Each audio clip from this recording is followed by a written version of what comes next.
think over the years, I start to doubt my skills and doubt my ability when it comes to high pressure projects.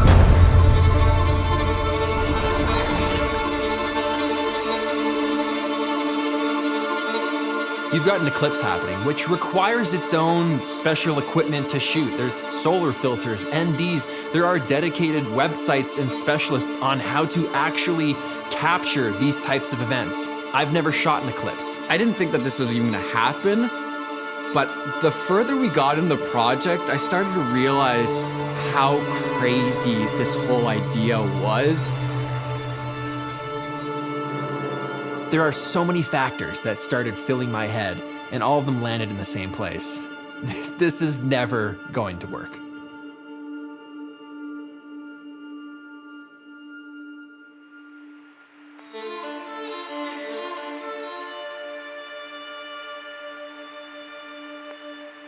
Life I've barely spoken. Your words have been so broken. I've been under your hypnosis. Why did I sip that potion? I'm so done with holy. We gotta try to fly the two planes that are moving through the air. We gotta bring them straight on a line at exactly the time of the eclipse. Right now I can barely focus. Photographers have to be perfect. Pilots have to be perfect. One person screws up anywhere in that chain and it doesn't happen. I'm not here for Then you add into the mix planes that are going 200 miles an hour in the dark. This is my magnum opus. Said, are you with me now? I didn't understand it like 2 weeks ago during the practice session, and I don't understand it now. Tell me, are you with me now? Ready to put it down? This is a game of inches, literal inches. They won't forgive me now. There's so many things that could go wrong. That's a lot of pressure, that's a lot of stress, that's a lot of trust.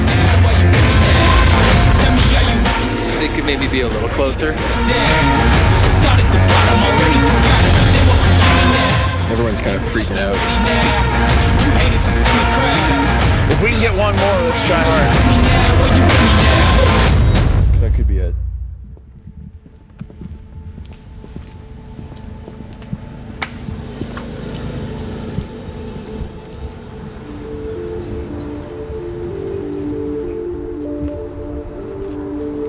Did you bring your glasses? Just so it doesn't hurt your eyes. The sun.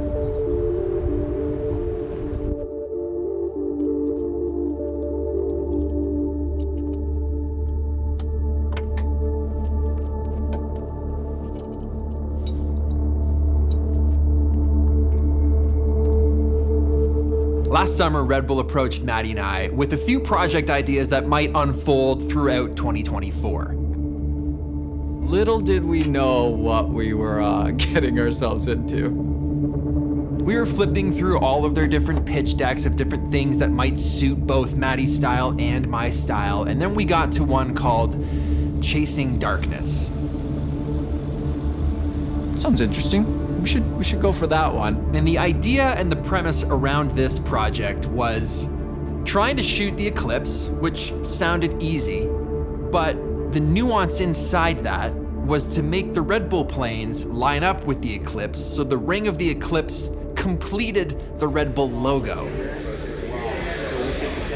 All of these numbers can't change, so we should be able to figure out, we're not gonna be lower than this no matter what with our light. This is a fixed distance and this is a fixed distance. And the more I thought about that, the more ridiculous it sounded. And I remember my initial response was laughter. And they were very deadpan serious, like, yeah, we want to do this. And my next question was like, well, who do you want to take the shot?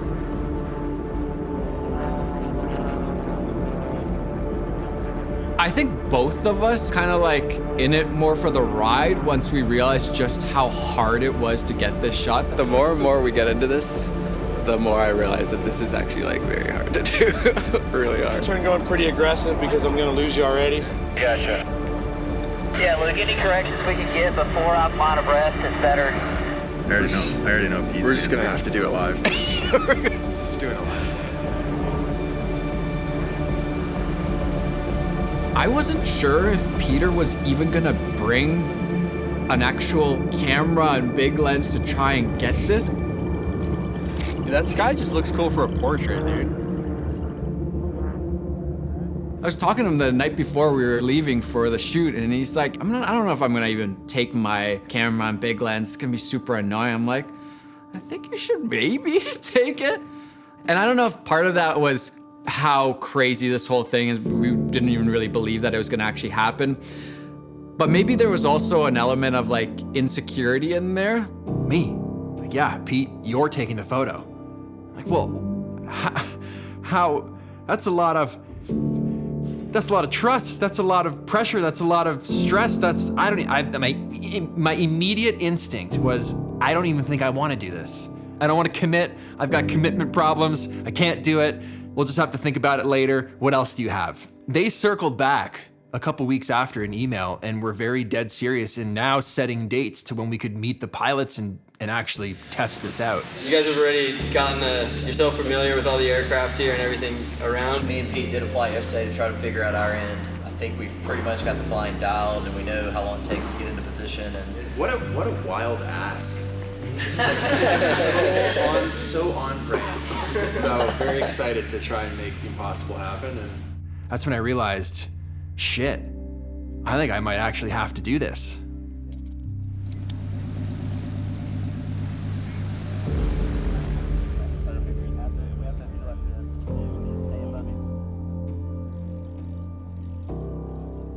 And what if I fail? What if I don't get it? All of this time and money wasted, that's terrifying to think about. So Red Bull brought out two very, very talented and experienced sports photographers, people that have worked with their brand before. That made me feel a lot better. It also took so much of the pressure off that it made me care a little less. I was like, it doesn't matter if I get it or not because those guys will get it. And I think that's probably not the right way to think about things. So the first date came, testing in Louisiana. This tiny little remote airfield, middle of nowhere. This was a time for us to meet the entire crew, meet the pilots, meet all the people who were gonna help us coordinate the planes on the ground. I gotta be honest, at that moment, listening to everybody give their theories and suggestions as to how they might actually pull this off, I felt pretty useless in that moment. I didn't have many suggestions. I've always thought from the beginning that when the lights go out and the eclipse actually happens and you've got planes in the air, no matter how much planning you put into this thing, like there's always just gonna be a factor of the unknown. Hold what you got, looks good. We have such a short time window, 3.5 minutes to working time. Nice, hold that.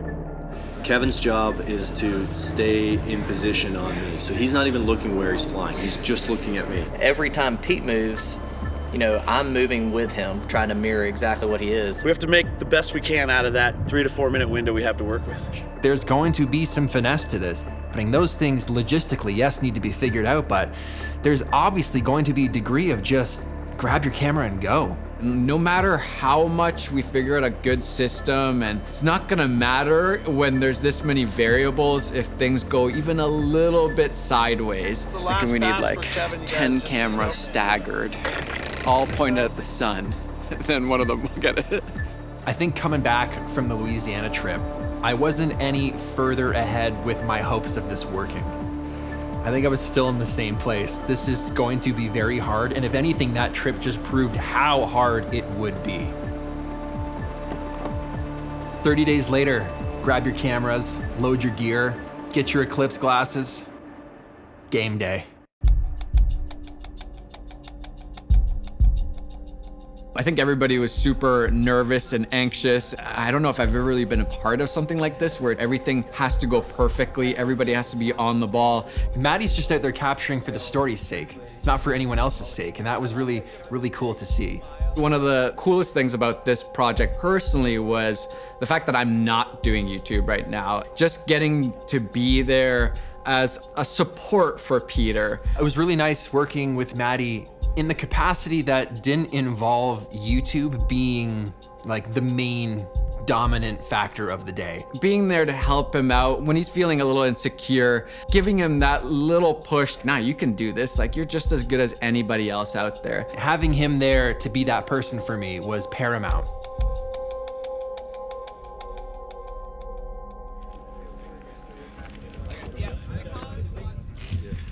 All right, so we all just got out of a giant Sprinter van. Just stepped out of one van, never done that before. on a runway, doing a little test flight. Planes are gonna fly over. Lots of big lenses, lots of people filming everything, which is kind of cool, seeing everyone do their own little thing with all their own little crews. And I'm shooting film. I just thought it might be a bit of a different approach. It sounds funny when I say it like that, but you kind of already know what you're gonna get from this project, so I figure like, what's a way to like change it up and not get like the typical action sports photo, and that's shooting film with a wide angle and a panoramic camera for something that's 2,000 feet in the air. Ask me in like four days how I feel about this. At first I thought they were making a zip line or something. So if you take these glasses and you stand under here, okay, and look up at the sun, like if you scoot left to right with your head a little bit, you can see that line in the sun, right? Oh yeah. So then we shoot an azimuth down this line back at you, and then this is our guide.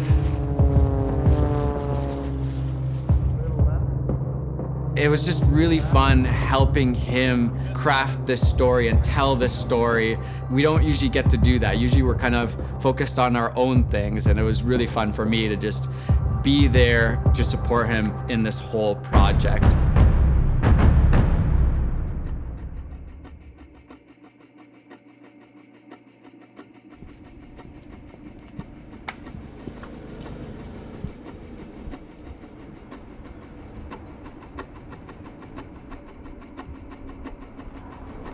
Did you bring your glasses? Just so it doesn't hurt your eyes. The sun.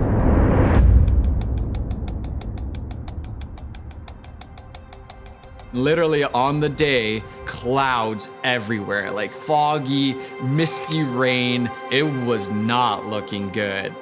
When I saw that, I was like, well, we might have just come all the way here and done all this work and prep for absolutely nothing. All of this planning, This could be it.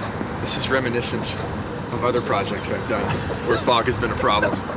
There was a lot of waiting.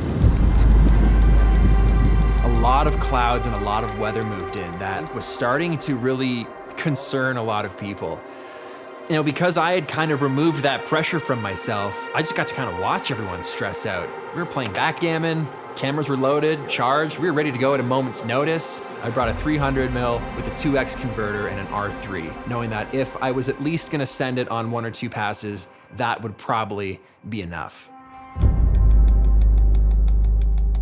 But then we started to see some of the sun coming out, but it still wasn't a lot. And if you saw the clouds, it was like super cloudy, blue skies, super cloudy, blue skies. We need a little bit more upward headwinds to push that log, Colin. Give me a number, 1 to 10. 1 to 10? Oh, man. Dude, come on. Spook level? Spook level, dude. I'm saying a 3. We're spook, still okay. on. It was like a real nail biter, waiting and anticipating. It doesn't matter if everything else goes perfect. Are we gonna be able to see the sky, the sun? Weeks of practice, international travel, bunch of different sessions, planes up, planes down, all to figure out the exact position. But at this point, it's just wait till that eclipse starts, then truck out to the runway and do it live. Rolling out.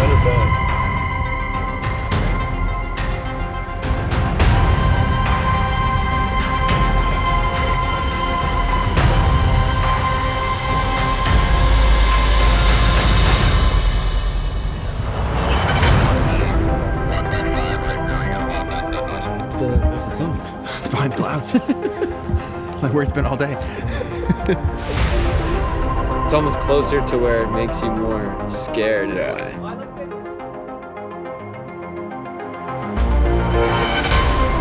It starts to get darker. Like the light gets a little weird at first. It's like there's too much magenta all of a sudden. We have time.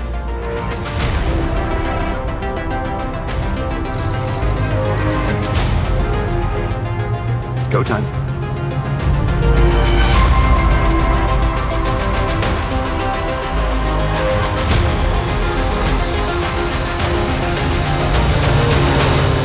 Hey, I'll get you 5x5 there. Copy on the street, 010.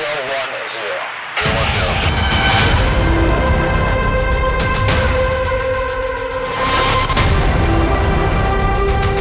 I can't believe it opened up. Look at the freaking sky. The whole day it's been cloudy. And then right as it's happening, quite bizarre.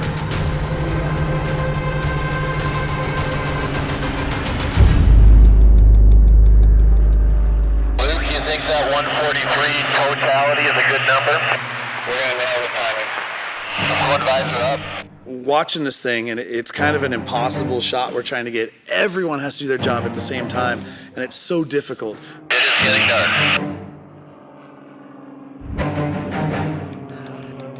And then for me, I feel all this pressure because it's the photographer's project, it's the pilot's, and all I'm doing is trying to line it up. I think the project got real for me maybe a minute before Totality. And then within 30 seconds, the lights literally dropped. For 15 seconds till Totality. We are inbound. We check mark Totality. On course. Bro. No way.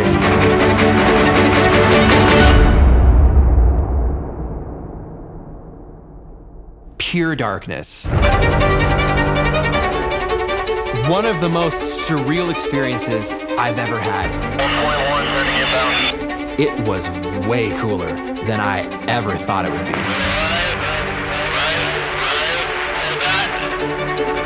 But in that moment, I flipped from like, this project's kind of cool to like, it's go time. Cameras going off, triggers, people radioing.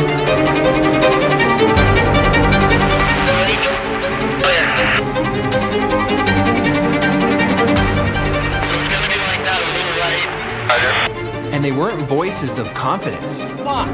Sorry. We're trying to get them over to it. Watching planes flying out at 130 miles an hour, and the string for our lineup disappears. A little bit too much, but I got it. This one we're gonna nail. 1.3 inbound. With the sun being gone and no longer having a shadow to rely on, there's no way to line up those planes. Gonna make up a bit of time here. The plan was 3 shots, and we missed every single one. Nobody got the shot. The first 2 passes, I got nothing. In between the planes braking to reform, I utilized that time to shoot film so I would come away with something. Luke gets on the radio. Boys, we need one more. Can you give us one more? We got like 20 seconds before Totality's over, and I'm like, we can get one more, let's try hard. So they're usually going out 1.5 miles away and turning in. They cut down the time it takes to reset by a ton. Inbound from a mile. Lead, I'm right on you. They roll out going 130 miles an hour. And they give us one last shot.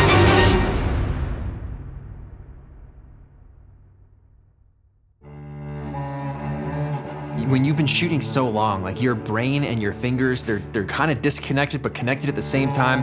I don't even need to really look at the settings. It's like my hands just go to work.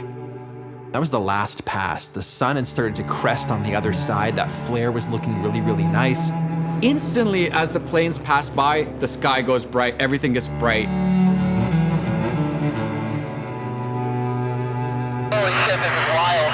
This is so crazy. You could see some of the clouds. It wasn't full darkness, so it gave texture to the photo.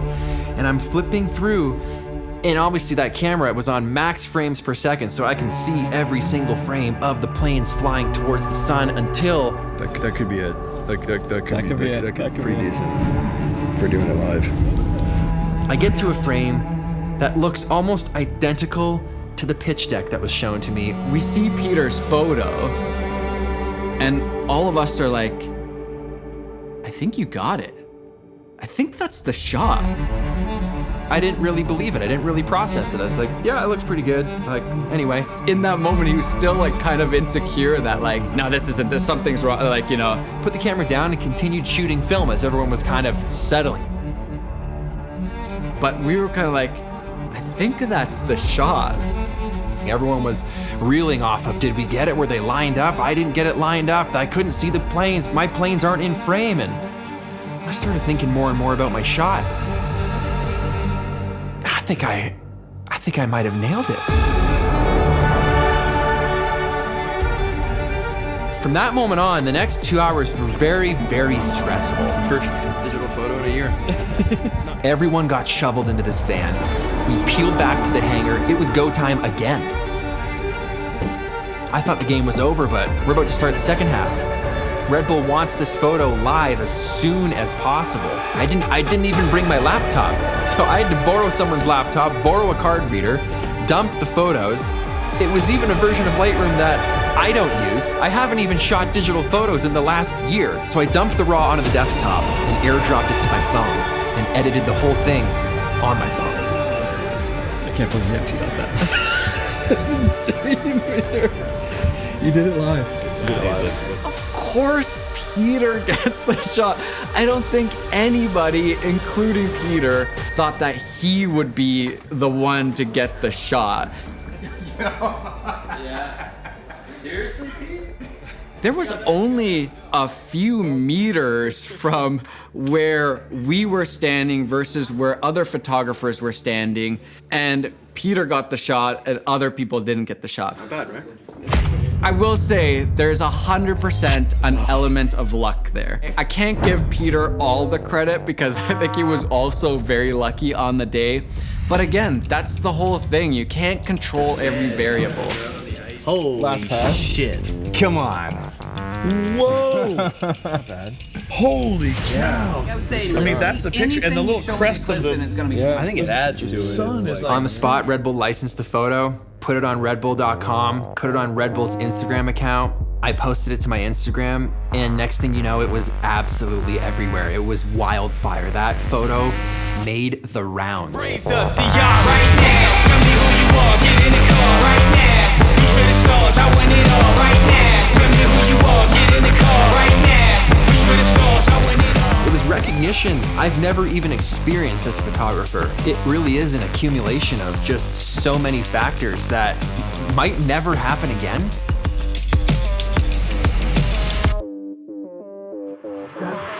Do it live workflow.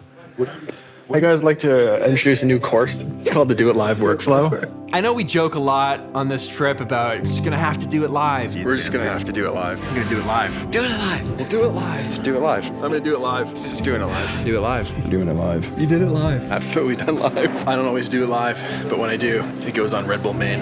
But there's some actual merit to that. It's kind of like the way of the artist is just doing it live. You can't make a blueprint for it. You have to wing it. You have to figure it out as you go. The pilots had to do it live. They had to shave 30 seconds off their flight path to be able to sneak in that final run, which is the one all the photographers got their shots on. This project was never gonna be an exact perfect science. You have to do it live. So as much of a joke as that is, like it really related and resonated to this project. It was my answer throughout because it came down to that in the end. That's kind of cool. That could work. It's getting there. I think the next time someone approaches me with a wild concept, my first reaction won't be laughter, but it'll be that of confidence, with a little mix of doing it live.